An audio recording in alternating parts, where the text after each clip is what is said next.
안녕하세요. 2025년 8월 18일 미국 주식시장 자료들 이걸 좀 깊이 들여다볼 시간입니다. 네, 안녕하세요. 보내주신 자료 보니까 역시 그 잭슨홀 미팅 앞두고 변동성이 좀 보이는 것 같고 또 AI 관련주, 특히 엔비디아 얘기가 많네요. 맞습니다. 시장이 딱 그 두 가지를 주목하고 있는 것 같아요. 그렇죠.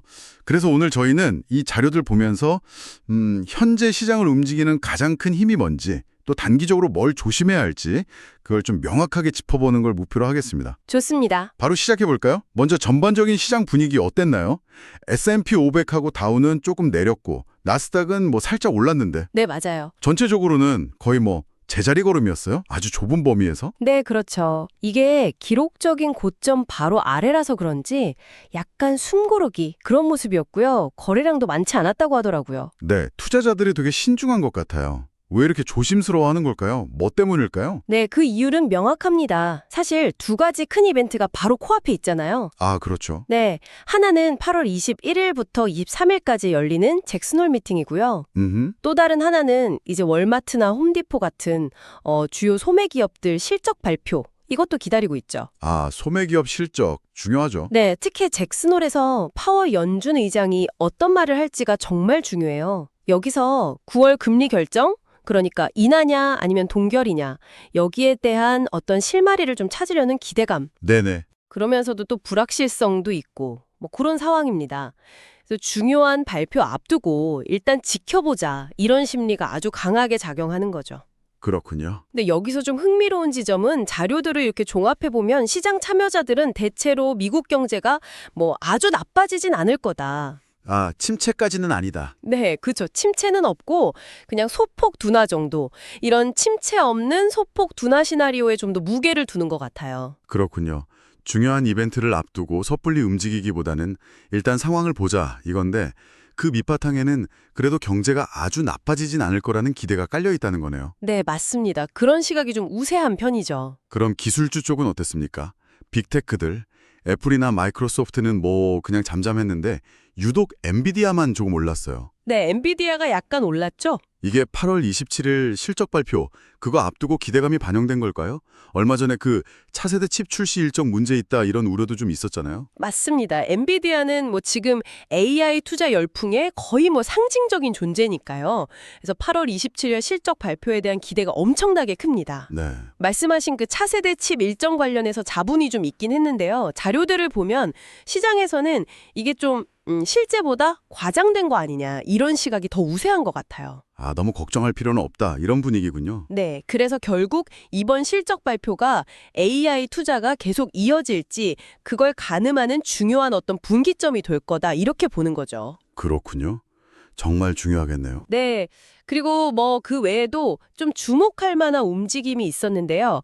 미국 재무부에서 청정에너지 투자 관련해서 그 세액공제 가이드라인을 다시 한번 확인해 줬어요. 아, 네. 그랬더니 썬런이나 퍼스트솔라 같은 태양광 관련 기업들 주가가 장중에 꽤 강하게 움직였습니다. 아, 정책 방향이 다시 확인되니까 관련주들이 바로 반응을 보였군요. 네, 그렇죠. 정책이라는 변수가 특정 섹터에 어떻게 바로 영향을 미치는지 잘 보여주는 예시죠. 그렇네요. 물론 이런 개별적인 움직임이 시장 전체 분위기를 바꿀 정도는 아니었겠지만요. 맞습니다. 지수 전체에 미치는 영향은 좀 제한적이었죠. 그럼 미국 말고 다른 나라 시장들은 어땠나요? 유럽이나 아시아 쪽은요? 네, 전반적으로 보면 유럽이나 아시아 증시도 미국이랑 좀 비슷했어요. 중요한 이벤트들, 특히 미국 쪽 이벤트를 기다리면서 좀 관망하는 분위기, 그게 강했고요. 다들 지켜보는군요. 네, 다만 일본이나 델만 증시처럼 일부 아시아 시장에서는 신고가를 경신하기도 했거든요. 아, 거기는 분위기가 좋았네요. 네, 그러니까 아직 위험 자산에 대한 선호 심리가 완전히 죽지는 않았다. 이런 걸 좀 보여주는 거죠.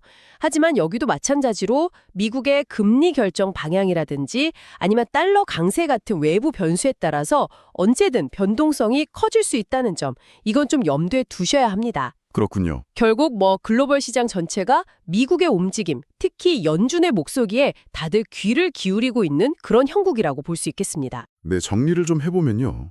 지금 시장은 단기적으로는 잭슨홀 미팅에서 나올 파월 의장 발언, 그리고 주요 기업들, 특히 소매 기업들의 실적, 이 변수에 굉장히 민감하게 반응할 준비를 하고 있다. 이렇게 보이고요. 맞습니다. 그리고 조금 더 긴 호흡으로 보면 역시 엔비디아 실적 발표를 통해서 AI 투자 사이클이 계속 갈 수 있을지 이걸 좀 확인하려는 움직임이 뚜렷하네요. 네, 핵심이죠. 결국 당분간은 방향성을 딱 예측하기보다는 다가올 이벤트들에 어떻게 대응할지 위험 관리에 좀 더 집중하는 게 중요해 보입니다. 정확합니다. 단기적으로는 파월 의장이 매파적 신호, 그러니까 긴축을 선호하는 신호를 줄지 아니면 비둘기파적인 좀 완화적인 여지를 남길지, 그리고 소비자들이 지갑을 얼마나 열고 있는지, 즉 소매 기업 실적이 어떻게 나오는지, 이게 시장의 방향키가 될 거고요. 네. 중기적으로는 역시 엔비디아 실적이 지금 이 AI 열기를 계속 이어갈 수 있을까 없을까, 이게 핵심 관건입니다. 그리고 한 가지 더 주목해야 할 점은요. 현재 주가 지수가 상당히 높은 수준에 있잖아요. 그렇죠. 고점 부분이죠. 네, 그래서 시장 심리가 좀 비대칭적일 수 있다는 거예요. 그러니까 예상치 못한 나쁜 소식에는 되게 민감하게 반응하는데 좋은 소식에는 오히려 좀 둔감할 수 있는 그런 구간이라는 거죠. 아, 그렇겠네요. 올라갈 룸은 적고 내려갈 걱정은 좀 더 하는. 네, 맞습니다. 이 점을 기억하시면서 시장을 바라보시면 좋겠습니다.